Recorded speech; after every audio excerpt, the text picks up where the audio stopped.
Kako bi pa definirali splošno umetno inteligenco, ker ko sem se z Juretom pogovarjal, Leskovcem, je rekel, da je že tukaj. In to me preseneča.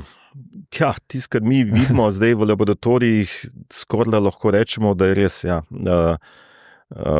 Recimo ta avtonomni znanstvenik, ne, to je že tle nekje, ne. Zdaj, moram reči, da se vsi, torej recimo na teh mednarodnih telesih, ki skušajo regulirati pa nekako definirati stvari za potrebe pravnikov in vseh zakonodaj in tako naprej. Recimo na OECD-ju je splošna umetna inteligenca, torej ta AGI, Artificial General Intelligence, je prepovedan termin, se ga ne omenja. Zaradi zmede?